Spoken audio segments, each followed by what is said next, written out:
नमस्कार, आप देख रहे हैं अमृत दर्शन न्यूज और मैं हूं आपके साथ मानवी ठाकुर। शुरुआत करते हैं आज की खास खबरों के साथ। आम आदमी आज के समय में एलोपैथी चिकित्सा पद्धति के बजाय आयुर्वेदिक चिकित्सा पद्धति से अपना इलाज करवाना पसंद कर रहा है, क्योंकि आयुर्वेदिक दवाओं से लोगों को फायदा मिल रहा है और साथ ही आयुर्वेदिक दवाओं का साइड इफेक्ट भी कम होता है। इसी की विस्तृत जानकारी के लिए अमृत दर्शन न्यूज ने भोपाल के डॉक्टर खुशीलाल शर्मा आयुर्वेदिक चिकित्सालय के डीन व प्रिंसिपल डॉक्टर उमेश शुक्ला से बातचीत की, जिसमें डॉक्टर शुक्ला ने बताया कि आयुर्वेदिक चिकित्सा पद्धति में लोगों को रुझान बढ़ा है। साथ ही बदलती ऋतुओं के अनुसार पंचकर्म सहित विभिन्न पद्धतियों से डॉक्टर खुशीलाल शर्मा आयुर्वेदिक चिकित्सालय में इलाज किया जाता है, जिससे मरीजों को काफी फायदा मिलता है। आज हम आपको आयुर्वेदिक उपायों से संबंधित कुछ जानकारियां देने के लिए पंडित खुशीलाल शर्मा आयुर्वेदिक चिकित्सालय के प्रिंसिपल श्री शुक्ला जी के पास आए हैं और इनसे हम जानेंगे, क्योंकि आज के समय में लोग एलोपैथिक की जगह आयुर्वेदिक में ज़्यादा रुचि दिखा रहे हैं और उसके लिए आयुर्वेदिक पद्धतियों का उपचार भी करा रहे हैं। इसीलिए हम आज सर से जानना चाहेंगे कि आयुर्वेदिक पद्धति में अब गर्मी का समय भी जो आने वाला है, इसको लेकर भी अब लोगों को आयुर्वेदिक की तरफ से क्या उपचार करना चाहिए, उनकी संस्थान की तरफ से भी इस गर्मी को लेकर क्या तैयारियाँ की गई हैं। नमस्कार सर। जी नमस्कार जी। तो देखिए, आयुर्वेद के बारे में अगर आप बात कर रहे हैं तो दो पहलू हैं।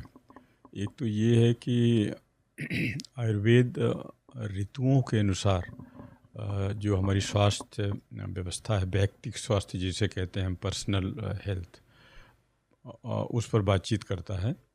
तो ये इस समय बसंत ऋतु का एक समय चल रहा है और आयुर्वेद में ऐसा माना जाता है कि जो कफ दोष है वो बॉडी में प्रिडोमिनेट करता है, तो उसको निकालने के लिए एक वमन चिकित्सा है पंचकर्म की, जो बहुत महत्वपूर्ण है। वो वमन चिकित्सा को लिया जाता है। तो मैं आपको बताऊं कि पूरे साल भर में पंचकर्म की 3 प्रोसीजर्स ऐसी हैं जिनको हाई रिकमेंडेशन के साथ बताया गया है कि वर्षा ऋतु में वस्ती लेनी चाहिए, शरद ऋतु में विरेचन लेना चाहिए और बसंत ऋतु में वमन करना चाहिए। अगर ऐसा हम करते हैं तो जो आने वाले समय में कफ प्रीडोमिनेटिंग डिसऑर्डर्स हैं उससे हम बचे रहेंगे। हमारे शरीर का इम्यून सिस्टम ठीक रहेगा, रोग प्रतिरोधक क्षमता और कोई भी ऐसे चेंजेस, कोई भी ऐसी पैथोलॉजिकल कंडीशन जो चेंज ऑफ वेदर की वजह से आने वाली हैं, उससे हम बच पाएंगे।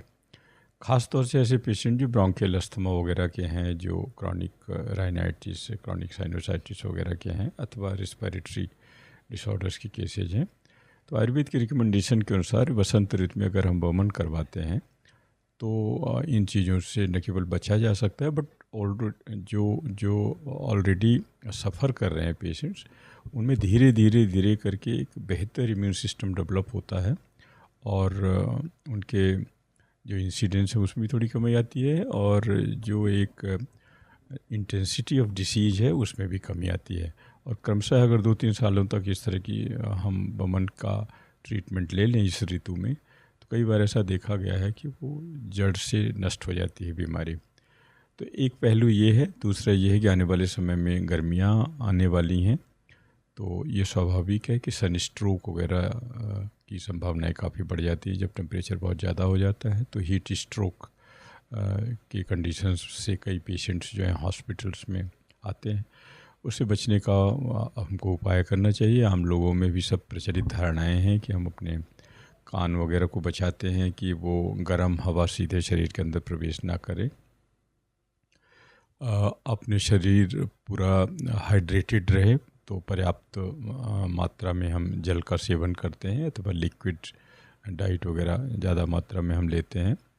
ऑल ऑफ सडन गर्मी से ठंडी जगह में अथवा ठंडी से गर्मी में जाने से हमको बचना चाहिए। धूप में निकल के आने के बाद इमीडिएट ठंडा पानी ना ले करके थोड़ी देर वेट करके ठंडा पानी वगैरह लेना चाहिए।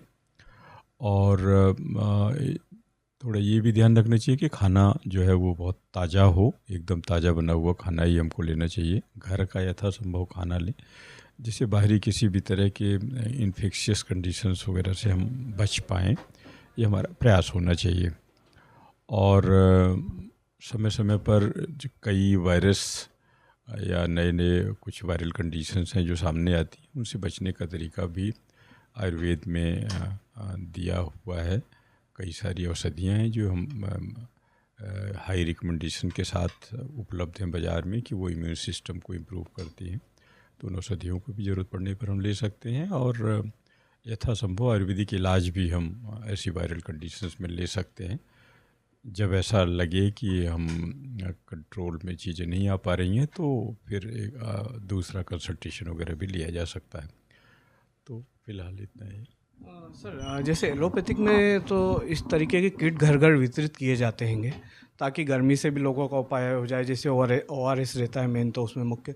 ऐसे ही आयुर्वेदिक में कुछ ऐसा रहता है सर जो विशेष रूप से जो हर आम आदमी तक पहुंच जाए आसानी से? अब जैसे आयुर्वेद में सत्तू को बहुत अच्छा माना गया है, उसको सद्या तर्पण वर्ड यूज किया गया है। इसका मतलब अगर आप सत्तू का सेवन करते हैं तो वो तुरंत आपके शरीर के अंदर एक एनर्जी देता है, हाइड्रेटेड शरीर को भी बना करके रखता है, और गर्मी की वजह से जो शरीर में वीकनेसेज वगैरह डिहाइड्रेशन की स्थितियाँ आती हैं उसमें सत्तू बहुत फ़ायदा करता है। इसके अलावा मौसमी फलों का रस जो है वो बहुत महत्वपूर्ण है। हरी सब्जियां हैं, चावल का मांड है, या इस तरह के सूप्स आप सब्जियों के बना करके बॉडी को ठीक रख सकते हैं। और जहाँ तक किट वगैरह की बात है तो वो एक गवर्नमेंट लेवल पर इस तरह की कार्य योजनाएँ बनाई जाती हैं और शासन जो भी निर्णय लेता है उसको हम लोग एग्जीक्यूट करते हैं। तो हमारा रोल थोड़ा सीमित है ऐसे मामलों में। देखिए, आज हमने डॉक्टर शुक्ला जी से जानना चाहा कि किस तरीके से गर्मी से बचाव और दूसरी उसका बीमारी से बचाव के लिए पंचकर्म पद्धति के साथ साथ गर्मी में सत्तू का भी आम आदमी को उपयोग करना चाहिए, जिससे उसे लू भी नहीं लगेगी और उसकी बॉडी डिहाइड्रेट करने के लिए भी तैयार रहेगी।